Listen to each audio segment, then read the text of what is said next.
Esta é a história do dia da Rádio Observador. A tripla epidemia que está a entupir os hospitais.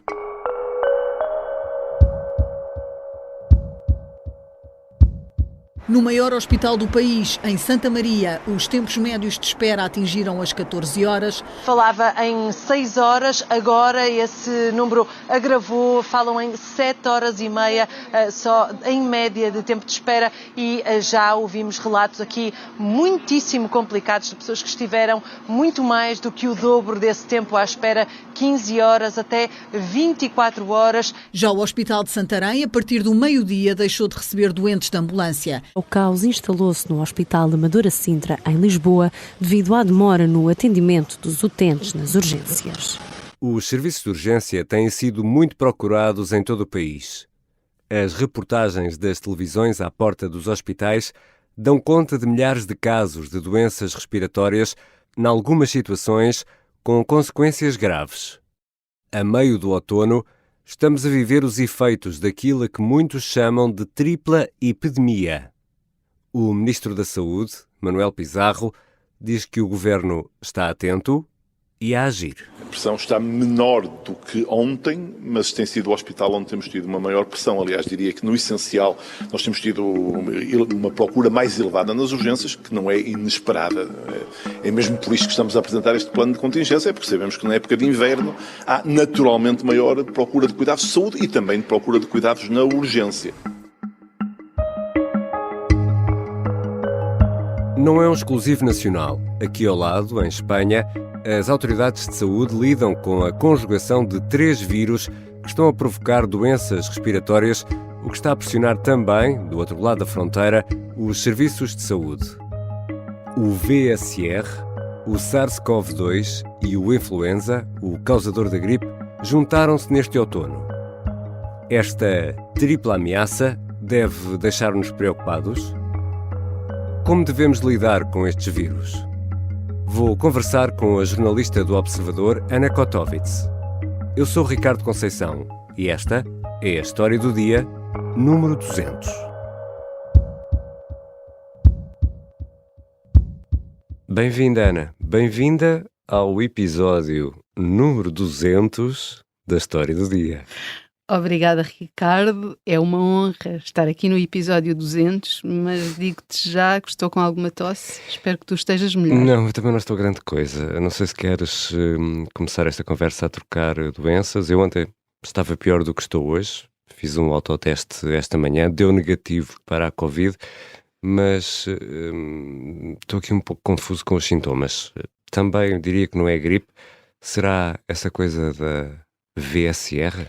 VSR, Ricardo, eu diria que, dada a tua idade, não deve ser, porque isso normalmente afeta mais as criancinhas e as pessoas muito velhas, e tu ainda não és assim tão velho, não é? Muito velhas, eu registrei essa. Tens a minha idade, portanto estás ótimo. Exato. Vamos lá então, primeiro tentar dizer isto. VSR quer dizer vírus sincicial respiratório. Acho que é isto. É assim mesmo, é difícil de dizer e mais vale ficarmos pela sigla. Então vamos pela sigla. Que vírus é este? Não me lembro de termos sido apresentados. A maior parte das pessoas não o conhece, ele tem passado assim despercebido, até porque no inverno, a não ser que tenhas filhos pequenos, nós acabamos de ouvir falar mais da gripe nos últimos anos da Covid. Mas é um vírus com uma história muito engraçada, embora cause uma série de problemas respiratórios, como, por exemplo, as bronquiolites, sinusite, por aí fora. Mas o que é que eu te posso dizer deste vírus? É que ele foi descoberto em 1956. E o que é que aconteceu? Na altura havia tuberculose e a tuberculose era um problema. Então estava-se a tentar descobrir e testar vacinas contra a tuberculose. Aonde? Em chimpanzés. E o que é que acontece? De repente os chimpanzés ficam todos doentes, com uma espécie de constipação. E o vírus era um vírus completamente novo, nunca tinha sido conhecido, tanto que foi chamado agente da coriza do chimpanzé. Coriza é um nome esquisito, a não ser para donos de gato. Sim, eu só conhecia a coriza dos gatos. Olha. Exatamente, pronto, é a mesma coisa, só que em vez de ser dos gatos, é dos chimpanzés. O que é que os investigadores decidiram fazer? Decidiram brincar com o vírus e, portanto, pegaram nele, infectaram mais chimpanzés para tentar aprender como é que ele se replicava. Só que aquilo correu mal.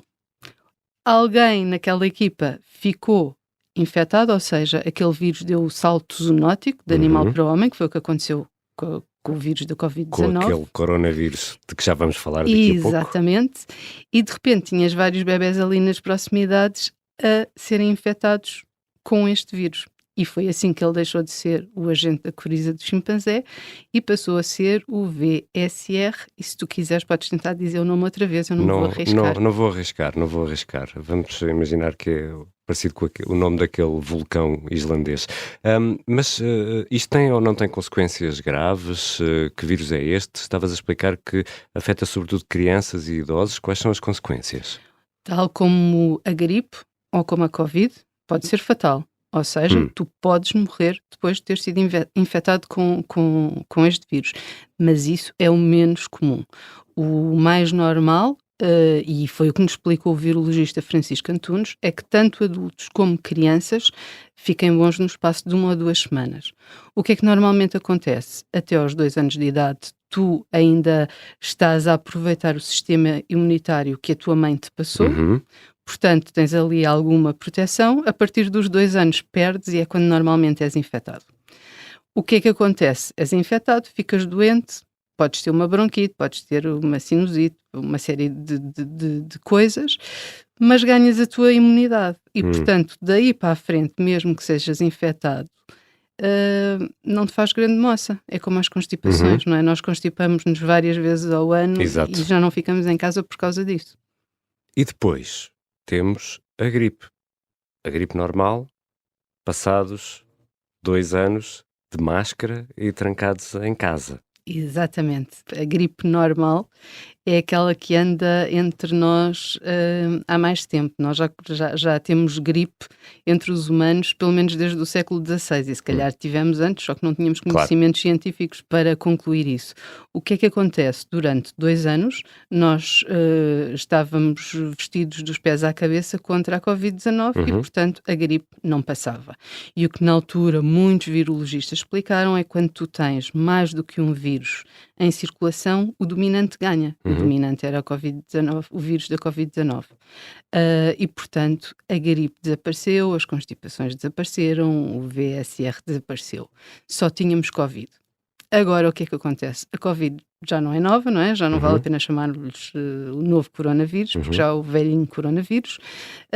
E os antigos vírus voltaram todos a aparecer, entre eles o da gripe e o do VSR, como já falámos.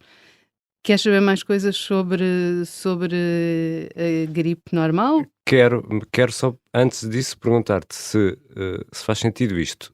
Se eles vêm com mais força ou vêm iguais ao que sempre foram? Eles vêm iguais ao que sempre foram. Nós é que não estamos como éramos. Ou seja, há aqui 2 coisas importantes. Primeiro, nós tínhamos barreiras para nos impedir de ficarmos infectados pela Covid-19, não é? Essas barreiras funcionam para qualquer vírus que cause doença respiratória. Portanto, a gripe não passava e os outros vírus que causam doenças respiratórias também não. O que é que acontece? Nós durante 2 anos não fomos infectados, portanto as nossas próprias imunidades, e isto não é uma coisa 100% aceita por todos os virologistas, há opiniões diferentes, mas por exemplo o Francisco Antunes diz-nos isso, que é, nós depois de 2 anos sem lidarmos com o vírus, ficamos mais frágeis e portanto quando apanhamos a gripe vai ser daquelas fortes que nos deitam mesmo abaixo. Mas há a vacina contra a gripe é só para maiores de 65 ou devemos canalizar as doses para os maiores de 65, mas podendo, quem sabe, assim os que estão entre os 40 e os 50 como nós também podem levar. Eu acho que este aqui também tem um lado económico importante, não é? De facto, as pessoas que mais arriscam a ter consequências graves depois de uma gripe são as pessoas com mais de 65 anos e as pessoas que já têm outras doenças associadas e, portanto, aí de facto há um foco em vacinar estas pessoas e a vaciná-las mais rapidamente, até porque são as que vão ficar à partida mais doentes, com doença mais grave, vão precisar de ser internadas e eventualmente podem até morrer. Agora, a vacina protege qualquer pessoa, portanto, em havendo e podendo, eu acho que é sempre de ser vacinado.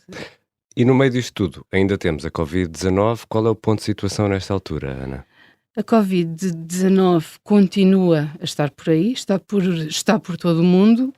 Aqui em Portugal, o que é que nós temos visto? É que o índice de transmissibilidade está a subir, ou seja, está em 1, no limiar daquilo que é... O RT. O RT, exatamente, como nós Já ficamos a todos conhecer. Portanto, está no limite. Acima de 1, nós sabemos que as coisas podem começar a correr mal. É aí que estamos agora, segundo o Instituto Ricardo Jorge. Já a média de casos a 5 dias baixou, segundo dados que saíram agora há muito pouco tempo. Portanto, isto é uma boa notícia. No entanto, também sabemos que todos estes vírus vão aumentar à medida que vier o tempo mais frio e ele ainda não chegou. Já voltamos à conversa com a jornalista Ana Kotovits. Vamos tentar perceber quais são as melhores táticas e defesas para esta ameaça tripla de vírus e ainda fazer uma pergunta. Podemos ser contaminados em simultâneo? Eu sou o Carlos Diogo Santos, editor de Sociedade do Observador, e estive durante mais de um mês a fazer a cobertura das eleições presidenciais no Brasil. Para fazer bom jornalismo é preciso estar no terreno, e isso só é possível graças aos assinantes. Assinar o Observador é fundamental para garantir um jornalismo de qualidade. Estamos de regresso à conversa com a jornalista Ana Kotovits. Ana, como é que nos defendemos desta tripla ameaça? Só este nome é assustador, não é? Eu sinto-me rodeado de vírus por todos os lados. E estás rodeado de vírus por todos os lados, até porque, como já toda a gente percebeu, nenhum dos dois está muito bem por... Basta ouvir com atenção as nossas vozes. Não é? O que é que nós devemos fazer? Tudo aquilo que aprendemos durante a pandemia e que parece que a maioria das pessoas já se esqueceram. É verdade. Andar de máscara quando tens sintomas, porque estás a evitar contagiar os outros. Usar máscara quando os outros estão a tossir para cima de ti, porque é uma forma de evitar ser contagiado. Por exemplo, em sítios como aquele que estamos agora, neste estúdio, o que as regras dizem é que pelo menos 2 em 2 horas ele deve ser arejado durante 15 minutos, portanto já sabes, quando sairmos a porta fica aberta. E fica de certeza. Durante 1/4 de hora, e manter o distanciamento quando suspeitamos que a outra pessoa está carregadinha de vírus. E depois, claro, a lavagem das mãos. Tudo aquilo que nós aprendemos durante a pandemia é o que nós precisamos de fazer para nos proteger de qualquer vírus, doença respiratória. Mas é curioso como tanta gente já se esqueceu. Basta andar por aí e aquela regra do cotovelo é tão fácil. Vá lá, não custa nada. Facílima. E a par dessa etiqueta respiratória, as vacinas também continuam a ser uma arma muito importante, obviamente. As vacinas são fundamentais, é o que diz qualquer um dos especialistas que nós ouvimos aqui no Observador. Porquê? Porque vão evitar ao máximo que tenhas doença grave, vão evitar a probabilidade de morte e com isso tu consegues retirar pessoas dos hospitais, porque quem tem Covid-19 e acaba internado é mais uma cama que está ocupada. E esse não é um problema só nosso, esse problema de hospitais cheios, urgências entupidas. Aqui ao lado, em Espanha, há notícias que parecem as notícias que nos chegam aqui de Portugal. Há capacidade de resposta nos hospitais e centros de saúde para esta tripla ameaça, Ana? Eu acho que a resposta vai depender muito de quem te responder. Há capacidade de resposta, se calhar se só estiverem nas urgências as pessoas que realmente devem estar nas urgências, os doentes graves. Mas depois também vais ouvir os médicos a queixarem-se da falta de recursos humanos no Serviço Nacional de Saúde. Portanto, nós depois ouvimos as notícias que nos dizem que as urgências estão entupidas. Os médicos depois as administrações hospitalares podem falar em mais casos complexos do que é costume, mas nós sabemos que, tirando o tempo da pandemia, em que deixámos todos de ir para a urgência, hoje em dia as pessoas dão 3 espirros e muitas delas vão a correr para um hospital. E os nossos hospitais não têm capacidade para atender essas vagas de doentes. Daí também a sugestão que surgiu pela voz da ministra Mariana Vieira da Silva de usar primeiro a linha Saúde 24. A mensagem que queria deixar também é que nos últimos 2 anos todos pudemos experimentar as vantagens da utilização da linha SNS 24 e esse deve ser sempre um recurso à disposição dos cidadãos e que é uma porta de entrada privilegiada no sistema. Quanto ao mais, o Governo acompanha a cada momento a evolução da situação e vai definindo as medidas necessárias. Próxima questão. É fundamental, é o que qualquer médico, seja de saúde pública, seja um internista, seja o próprio bastonário dos médicos, diz. Antes de saíres de casa, se o teu problema é uma constipação, uma gripe ou até Covid, liga para a Saúde 24 para perceber se vale a pena sair de casa ou se de facto podes tratar no conforto do teu lar com uns comprimidos e com um chá e com uma mantinha quente muito mais agradável do que estar no frio das urgências. E perante esta tripla ameaça, Ana Kotovits, podemos ser contaminados em simultâneo? Eu gostava de dizer que não, mas a resposta é sim. É Isso possível. É muito assustador. É muito Ana. assustador. É muito assustador. É possível. Um conluio de vírus. É possível, é raro, é muito raro, mas é possível. O mais provável é tu acabares a ser infectado por todos, mas um de cada vez. Alternadamente. Alternadamente. Inclusivamente pelos próprios vírus, não é? Porque hoje em dia todos nós conhecemos pessoas que já tiveram Covid mais do que uma vez. Há ali um estado de graça em que ficas imune, mas depois volta a acontecer. Obrigado, Ana, por teres vindo ao episódio 200 da História do Dia. Nada, Ricardo, obrigada por me teres tido aqui neste dia tão especial.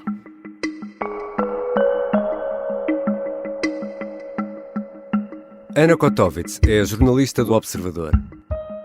Esta foi a História do Dia número 200. Eu sei, já disse isso pelo menos 3 vezes, mas é um número redondo que nos deixa muito orgulhosos. São 200 conversas, 200 temas. E se gosta dos nossos episódios, por que não partilhá-los? Isso é mesmo muito, muito importante para nós. Partilhe com um amigo ou com um familiar. E obrigado por nos ouvir. Os sons que ouvimos no início são retirados das televisões RTP, CNN e Correio da Manhã. A sonoplastia é do Bernardo Almeida, a música do genérico do João Ribeiro. Eu sou Ricardo Conceição. Até amanhã.